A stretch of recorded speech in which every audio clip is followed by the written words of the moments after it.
Muito bem, então acabamos de ver a importância do desmatamento, importância negativa, é claro. Quando eu retiro a cobertura vegetal, o que eu estou fazendo? Deixando de fazer sequestro de carbono. Porém, algumas coisas devo ter em mente novamente. Que boa parte do carbono que está nessa madeira pode ser usada ou na indústria moveleira, ou na construção civil, ou ainda para gerar carvão mineral, desculpe, carvão vegetal. E esse carvão, quando entra em combustão, transforma esse carbono que está aqui retido, notadamente na forma de celulose, em CO e CO2. Esse é um outro problema. Eu começo a tirar carbono de onde ele estava retido e jogar na atmosfera. E o pior, eu deixo de fazer o sequestro de carbono. Muito bem. Quais são as fontes da emissão do CO2? Como que isso está acontecendo no ano de 2019? Vejamos então, portanto. 84,3% vem da queima de combustíveis fósseis. Aí o incentivo a fontes renováveis de energia. Dentre elas, os biocombustíveis. Aí o incentivo ao biodiesel, ao etanol, tá certo? Especialmente o etanol da cana, que do milho tem grandes emissões de CO2 também. As erupções vulcânicas contribuem, mas com uma quantidade bem pequena. E mudanças no uso do solo, desmatamento. E aí a importância também de técnicas mais sustentáveis de agricultura. Técnicas em que eu tenha plantio direto, preservação da camada superficial do solo, além de outros impactos, minimiza a emissão de gases estufa, que estão aqui numa quantidade significativa. Portanto, eu quero lembrar vocês a importância do reflorestamento. Tá? Isso é fundamental, que consigamos aumentar a cobertura vegetal, especialmente de florestas, sobretudo, diferente de monocultura, para conseguirmos fazer essa absorção do CO2.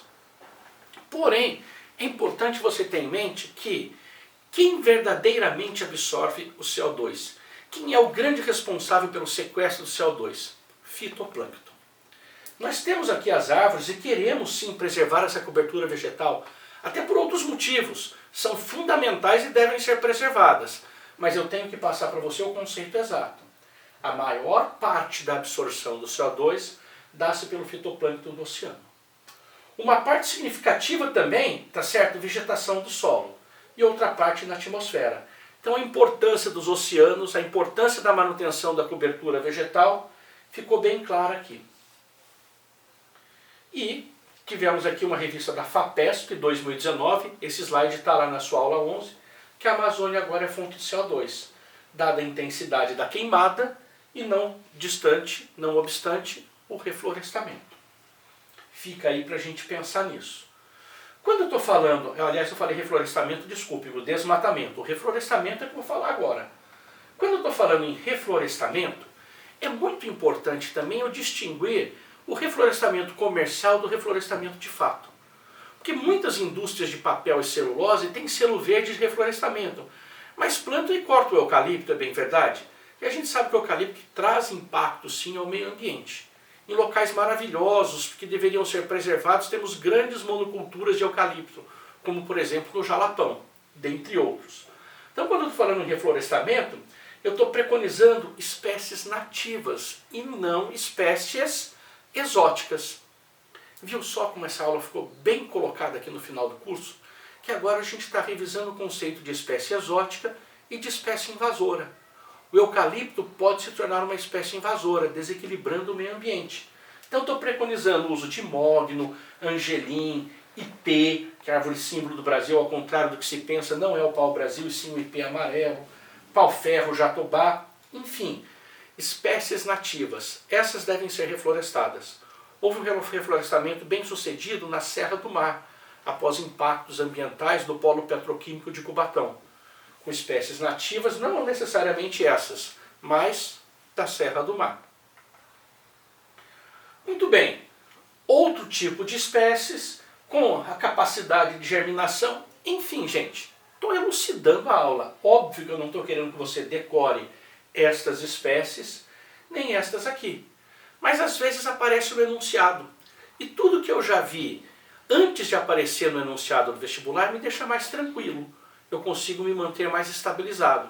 Esse é o intento de eu passar essas árvores para vocês aqui, longe de obrigá-los a decorar isso. Bom, e quais são as consequências, tá? Processo de desertificação. Nós já estudamos também lá no ciclo da água que nós temos aquilo que chamamos até um nome interessante, né? Rios voadores, graças ao microclima propiciado pela Amazônia, que permite uma circulação de vapor d'água muito intensa. Tá? Não fosse a Amazônia, teríamos aqui a região centro-oeste com esse processo de desertificação. E infelizmente, em alguns pontos isolados, já estamos verificando esse processo. A seca tem sido muito intensa. Tá? Recentemente, a região da represa de Sobradinho, o Rio São Francisco, estava com 8% da capacidade. A dinâmica atmosférica, seja no ciclo da água, no ciclo do carbono, reflete no processo de desertificação, que também é uma das consequências desse aquecimento global. O degelo das calotas polares, o degelo de outras regiões distantes que estão tirando a água que ficava no permafrost, aquele gelo permanente, e mandando para o oceano. Então estamos vendo sim um aumento paulatino e progressivo no nível dos oceanos. Não raro as ressacas que eu relatei para você estão acontecendo, tá? Seja no estado do Rio de Janeiro, no estado de São Paulo, nos estados do sul do país. Infelizmente a tendência é que aconteçam cada vez mais. Infelizmente algumas espécies importantes desses ecossistemas não estão encontrando condições de continuar o seu desenvolvimento. Muito bem, vou pedir para você dar um pause aí, tá certo? Dar uma olhada com bastante critério nos exercícios e eu já volto para resolver os exercícios com vocês no quarto vídeo da série Aquecimento Global e Efeito Estufa. Conto com você, bastante dedicação aí nos exercícios.